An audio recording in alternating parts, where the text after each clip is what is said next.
Alright, bro. So, I already, like, dropped the video type shit, but that shit was, like, staticky as fuck. So, like, if this one only, if this one on here, then it's not static and shit. Because I'm gonna watch this whole video through before I post this shit.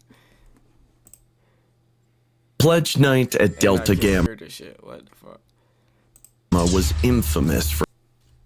My mic was turned down. It's great. Pledge night at Delta Gamma was infamous for its intensity, but this year we decided to up the ante. As Alright, I'm back. Nigga had to lock in and shit, you know what I'm saying? Get the covers and shit. one of the emerging frat leaders, I, Tom, was tasked by the seniors with orchestrating a prank that would be talked about for years. The plan was simple, a fake kidnapping to test the mettle of our new pledges. It was meant to be controlled chaos, a scary but safe rite of passage. Only, I had no idea it would turn into a nightmare. Bro, this nigga chin long as a bitch. His long chin ass. Dracula from Pennsylvania chin ass. The night was cool and the moon was obscured by Damn, I said Pennsylvania. It's called Transylvania. clouds, casting an eerie gloom over the abandoned warehouse we had chosen as the stage for our prank. The pledges, blindfolded and disoriented, were led inside one by one, their hands bound loosely in front of them. Their nervous laughter echoed off the walls, mixed with the... Cause what the fuck kind of prank is this? This ain't no prank, nigga. This shit not funny. Pranks is supposed to be like funny and shit, like you can laugh about it. This shit not... I wouldn't ever laugh about this shit. I did this shit again. I didn't mean to do that. Faint, stern voices of us brothers acting as their captors. Keep it moving, pledges! Tonight you'll prove if you're worthy of Delta Gamma! I shouted, trying to sound menacing. We had staged the warehouse with creepy props, old chains hanging from the ceiling, dim lighting flickering intermittently, and sounds of eerie whispers played from a hidden speaker. It was all theatrics. That is when 5 other seniors entered on bikes, disguised as gang members. They started shouting, pulled out guns, and made the few seniors who were there run away. It was all part... Hold on, they shooting the sticks in the air. What the fuck? Like I said, this not no prank. Why the fuck they run? They got them long ass chairs. They could have just stabbed nigga with they chain. Bro, like if a nigga shoot at them, they can block that shit with they chain. They launching ass. Part of the prank, to make the pledges feel that our prank had gone wrong and they were in actual trouble. But we didn't know what scared pledges would do. The atmosphere shifted when Mike, one of the seniors, climbed a stack of crates to pretend to be running away from the biker gang. In his zeal, he lost his footing, crashing down with a terrifying thud. What the fuck is going on? It's too much going on right now. It's supposed to... These niggas supposed to be having a prank. What the fuck? This like too much different shit happening at one time. The sound of his fall was sickening. As he lay motionless, a pool of blood began to form around his head. Panic set in among the pledges and brothers. I don't think that was part of the prank. Was that part of the prank? I don't know. Alike. Oh my god, he's really hurt! Someone yelled. Nah. It feel good to have blood leaking out the back of your head. That shit feel good. The scene descended into chaos. Launching that nigga. The lines between our staged fright and real horror blurring rapidly. In the confusion, I noticed one of the pledges, Paul, his blindfold hanging around his neck, eyes wide with terror. He was breathing heavily, his gaze darting around as if looking for an escape. Before I could reassure him it was a prank gone wrong, his survival instincts kicked in. Paul screamed. And then it's like, they tied up. Like, if it really is a danger, what the fuck can they do? Like, if it's really like some shit going on, what can they do? Scrambled to his feet, his hands still bound, and stumbled over to where a piece of metal lay among the debris from Mike's fall. He grabbed it, holding it like a weapon. "Stay back!" he screamed, his voice cracking with fear. "Paul, calm down, man." I tried to approach him, my hands raised in a calming gesture. But fear had taken a hold of him, morphing into something dark and uncontrollable. Cause like he need to like use that shit to untie himself. Like it's like he need to like, he can use his chin, his sharp ass chin. He can use that shit to untie himself, bro. He lunged forward. Nigga went to go grab that shit when he got that sharp ass chin. Nigga could have used his chin. Nigga did all that for what? Swinging the metal with a wild energy. The first strike caught James, another brother, across the face. Blood sprayed as he fell, his scream cut short by the brutal impact. The sight of blood seemed to drive Paul further into his frenzy, his actions desperate and savage. Paul! Wait, so like they supposed to be planning a prank on his ass? These niggas bad at pranks. I don't think this nigga, I ain't gonna lie, bro. I think he, like by now, bro, he know it's a prank, bro. I think he just don't give a fuck. He been wanting to do this shit. Stop! But my shouts were drowned out by the chaos. Every attempt to subdue him was met with violent resistance. Each swing of his makeshift weapon was more frantic than the last, each connecting with a sickening crunch of bone and flesh. The warehouse, once filled with staged horror. Bro, this nigga is tied up. Why are y'all letting this nigga do this? He tied up. If y'all don't go grab, he do got 2 weapons though. But if y'all don't go grab a weapon, this was now a scene of genuine terror. Brothers were down, groaning in pain. Bro, all of you niggas did not just let a tied up nigga get all y'all niggas, bro. But I don't care if he got 2 weapons, bro. Some of you niggas got some long ass chins too, bro. Put them bitches to use, bro. Or worse, unmoving. The pledges freed from their blind. Damn, his strong chin ass. He gonna bite that nigga. His ass gonna start biting, chomping on shit. Blindfolds by the commotion, huddled together, watching in horror as Paul, driven by fear and mistaken belief, became the monster we had pretended to be. In that moment, the air filled with a metallic scent of blood and the sound of desperate pleas for sanity. I realized I had to find a way to end this before anyone else got hurt or killed. As Paul swung wildly, his eyes darting with paranoia and his breathing ragged, I ducked behind a column, my mind racing for a solution.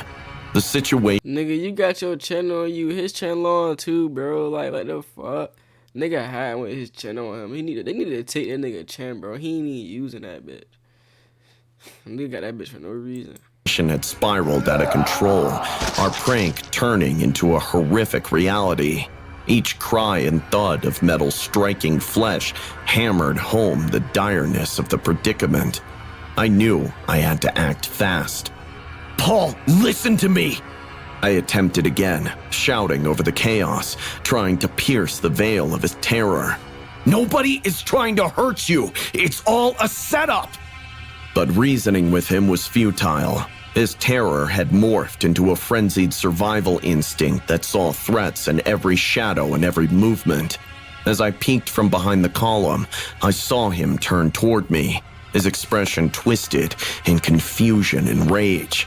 Realizing I was exposed, I quickly retreated, but not before our eyes met. A fleeting moment where I saw not just the fear, but also the betrayal he felt. He probably thought we had truly meant to harm him. In his state, Paul was unpredictable and extremely dangerous. Another brother tried to approach him from behind, hoping to disarm him, but Paul sensed him. And Paul seen his ass, he used his chin on his ass. Nigga chin stabbed his ass.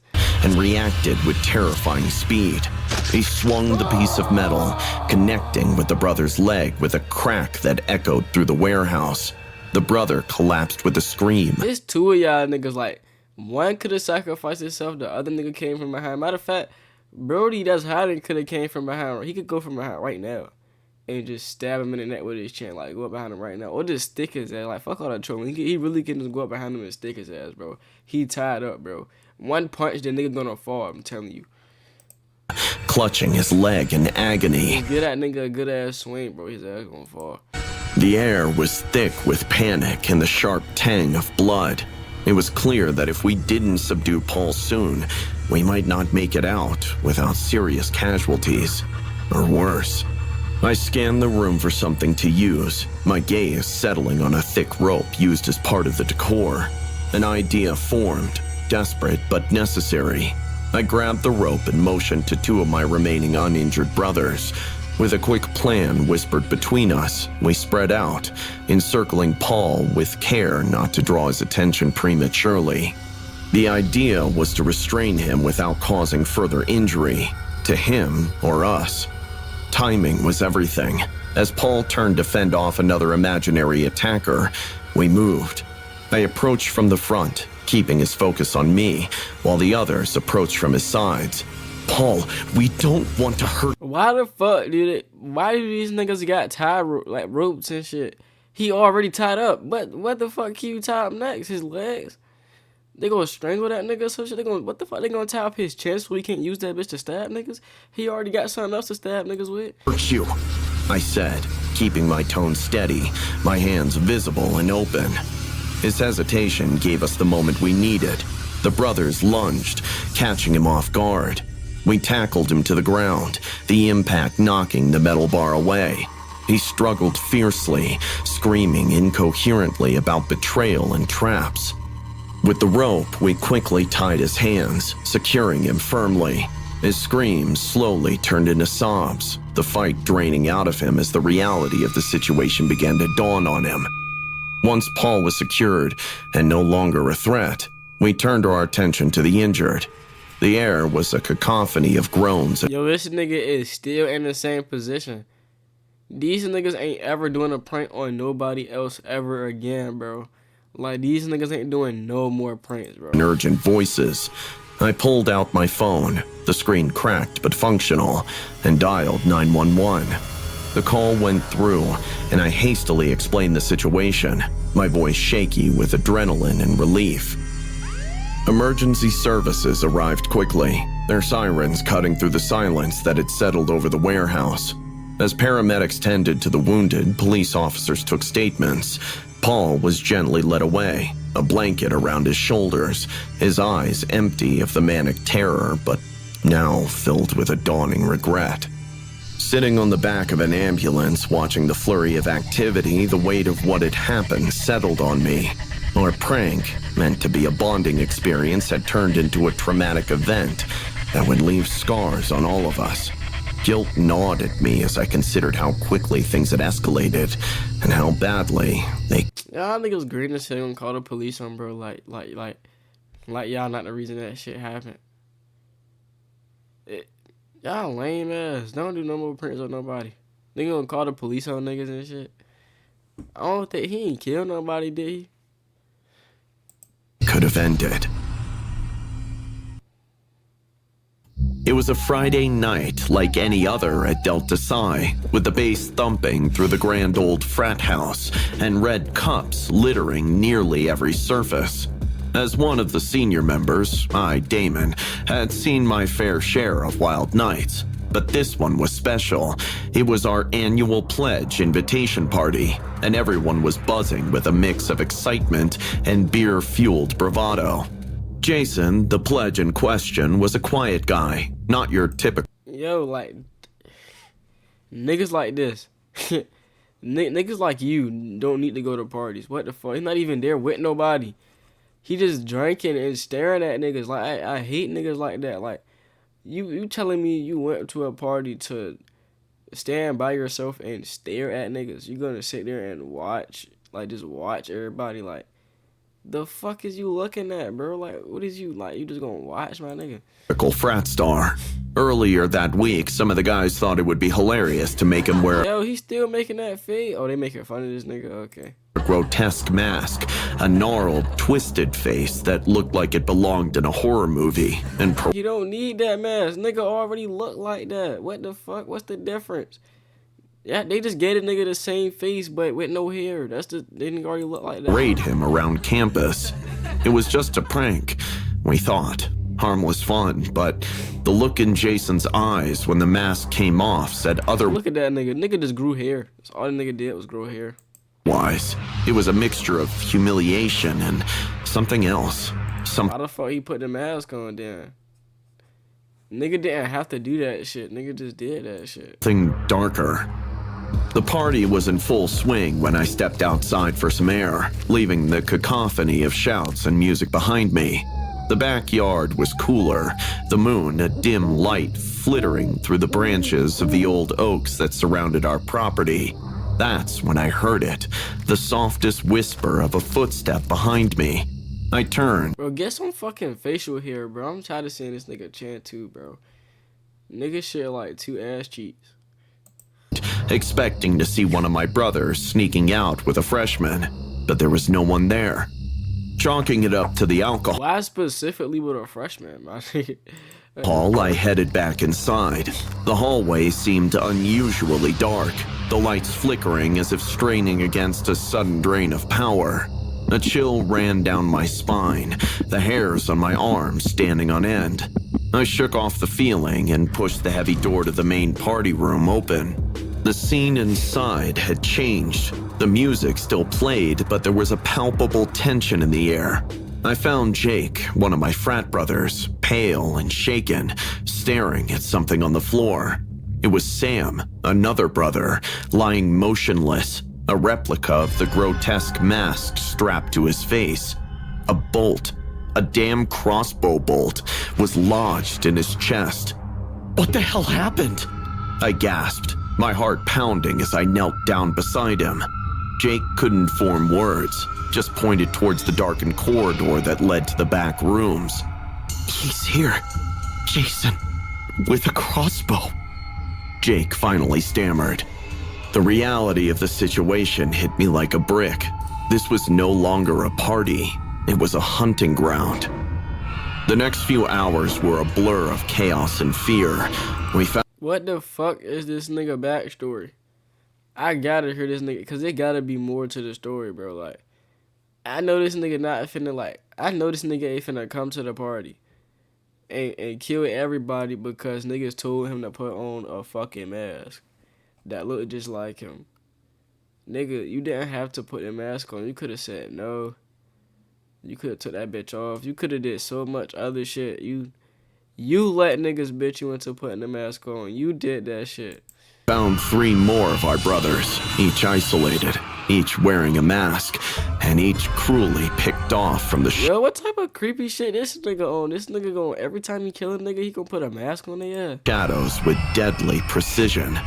The party dissolved into a frantic scramble for safety as everyone realized that the frat house had turned into a trap. I rallied a group of guys, including Jake and Tyler, our chapter president, to barricade the doors and call for help. But the phone lines were dead, and our cell signals were mysteriously jammed. "We need to stick together and find a way out," I urged, trying. Yo, it's one nigga with a crossbow. Oh yeah, these niggas ain't got no weapons, damn. They gonna have to sacrifice somebody and just like run into that nigga as a group. To keep my voice steady. Jake nodded, gripping a baseball bat with white-knuckled hands. "Let's do it. Let's get this psycho." We moved cautiously, jumping at every shadow, every sound. Why is there only 3 niggas? I could have swore it was at least more than 10 to 15 niggas in the crowd planning shit, and only 3 niggas about to go. Y'all gonna let this nigga kill y'all one by one? What the fuck? As we rounded a corner, a figure stepped out from a doorway, the dim light glinting off the tip of a crossbow. It was Jason, his face obscured by that same grotesque mask. He didn't say a word, just raised the crossbow and fired. Tyler screamed as he went down, a bolt through his shoulder pinning him to the wall. Jake and I scattered, diving for cover, but I knew we were outmatched and outmaneuvered. In the chaos, a plan formed in my desperate mind. If we could get to the attic, we could maybe get a signal out, or at least barricade ourselves in until help arrived. I motioned to Jake, and together we made a break for the narrow staircase, dodging another of Jason's bolts that thudded into the wood where my head had been seconds before. We were halfway up the stairs when an explosion rocked the house. The smell of gasoline and smoke hit us, and it was clear Jason had set the frat house on fire. With no way out, we pushed forward, the heat building behind us, the sound— So everybody downstairs just died? Like, what the fuck? So everybody downstairs just died. They was just finna sit there patiently and wait for these niggas to go get help. That's what they doing. Sound of the fire roaring like a beast unleashed.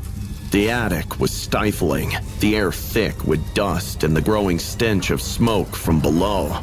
Jake and I slammed the doors shut, pushing an old dresser against it with trembling hands.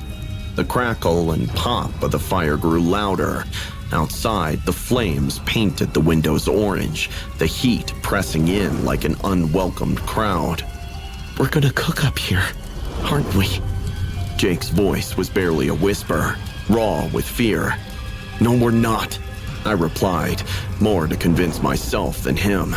"We're gonna make it out. We have to." My hands fumbled with my phone again, desperation giving way to a sliver of hope as I noticed a bar of signal, faint but present. I dialed 911, the phone ringing through to emergency services. I explained our situation in hurried, gasping sentences. The attack, the fire, our location. Soon, the sound of sirens in the distance offered a lifeline. But with the relief came the stark reality of our immediate danger. The fire was spreading, the heat unbearable. Smoke seeped into the attic, making it hard to see, harder to breathe. We need to break a window. Get some air. I choked out, my eyes stinging. Together, we staggered to the nearest window, pushing against the old glass. It gave way with a crash, fresh air rushing in, battling the smoke that roiled around us. Below, the flickering lights of fire trucks and police cars pierced the night, a chaotic ballad of rescue and urgency. I leaned out of the window, shouting for help, my voice hoarse. A firefighter spotted us raising his radio to call for a ladder. Relief was so close, yet the fire was closer, licking at the structure of the house, threatening to bring us down with it. Then, a loud series of crashes from below made us jump. Through the smoke, a figure emerged at the bottom of the attic stairs. It was Jason, the mask gone, his face a canvas of pain and rage. He staggered, clutching a side where blood seeped through his shirt. "You don't understand," he gasped, the fight draining from him.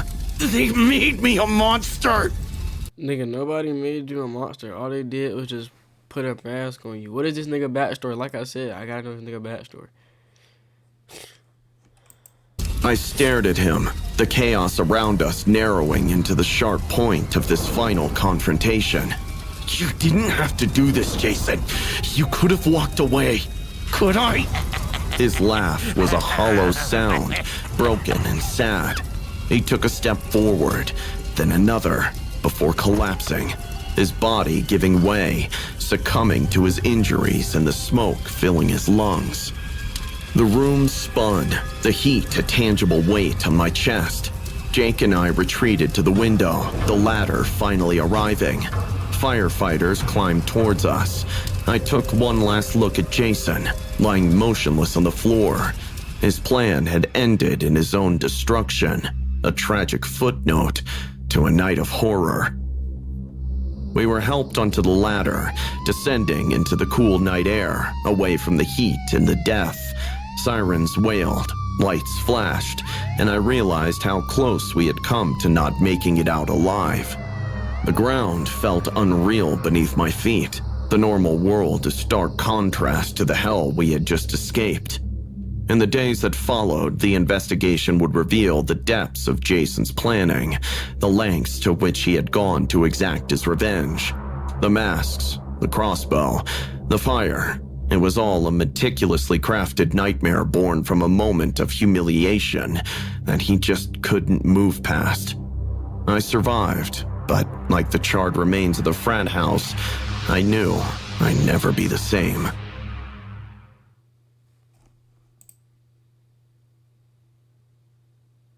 The fuck?